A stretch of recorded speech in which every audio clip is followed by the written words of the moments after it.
The Galaxy S23 Ultra, the greatest smartphone Samsung has to offer, has just been launched, but how does it stack up against the iPhone 14 Pro Max? In September 2022, Apple unveiled its premium smartphone, which featured the dynamic island. Reviewers have had time to investigate the product and determine the advantages and disadvantages of utilizing an iPhone 14 Pro Max on a daily basis. The top products from Apple and Samsung are now up for grabs for people to pick from as a new rival enters the market. Choosing between an iPhone 14 Pro Max or an S23 Ultra requires a hefty investment due to the over $1,000 price tag that each smartphone has. Although the Galaxy S23 Ultra's starting price of $1,199 is $100 higher than the $1,099 price of the iPhone 14 Pro Max, it doesn't tell the whole picture.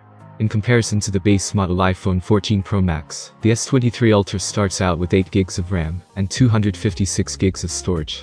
The price of the iPhone 14 Pro Max increases to $1,199 when the storage capacity is increased to 256 GB, leveling out the value offered by the two devices. Both phones are also available with 512 GB and 1 TB of storage, but none has a micro SD card slot for more storage. The display sizes and features of the Galaxy S23 Ultra and the iPhone 14 Pro Max are comparable, however the S23 Ultra has a little edge in screen size. The 14 Pro Max sports a 6.7-inch Super Retina XDR display employing OLED technology, compared to Samsung's S23 Ultra's 6.8-inch AMOLED display with a 120Hz refresh rate.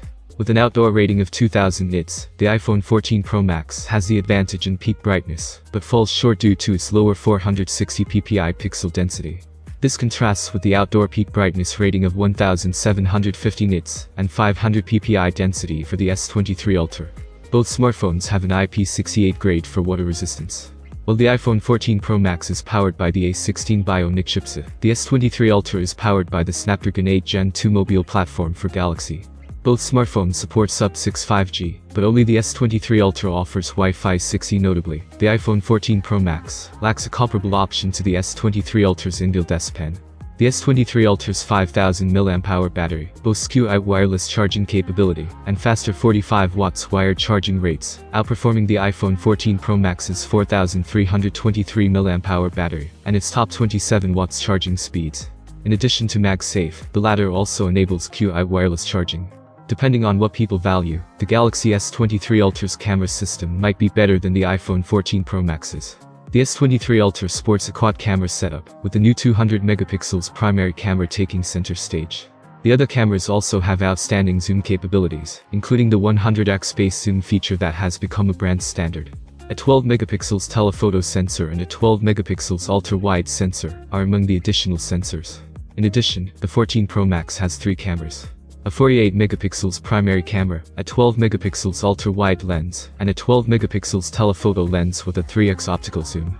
The selfie cameras on both smartphones are 12 megapixels, but the iPhone has a wider f1.9 aperture than the S23 Ultra, which is a smaller f2.2 aperture. With regards to software, the Galaxy S23 Ultra runs One UI on top of Android 13 and is qualified for both 4 and 5 years of OS updates. While running iOS 16, the iPhone 14 Pro Max should receive software updates for at least 6 years. The S Pen might make the S23 Ultra more appealing to some consumers, even if both flagships are competitive on many fronts. In the end, whether people want to invest in the Android or Apple ecosystem will determine which device they choose between the Galaxy S23 Ultra and iPhone 14 Pro Max. What can you tell about this comparison? Which phone you choose? Write your opinion in the comments. Have a nice day and see you soon.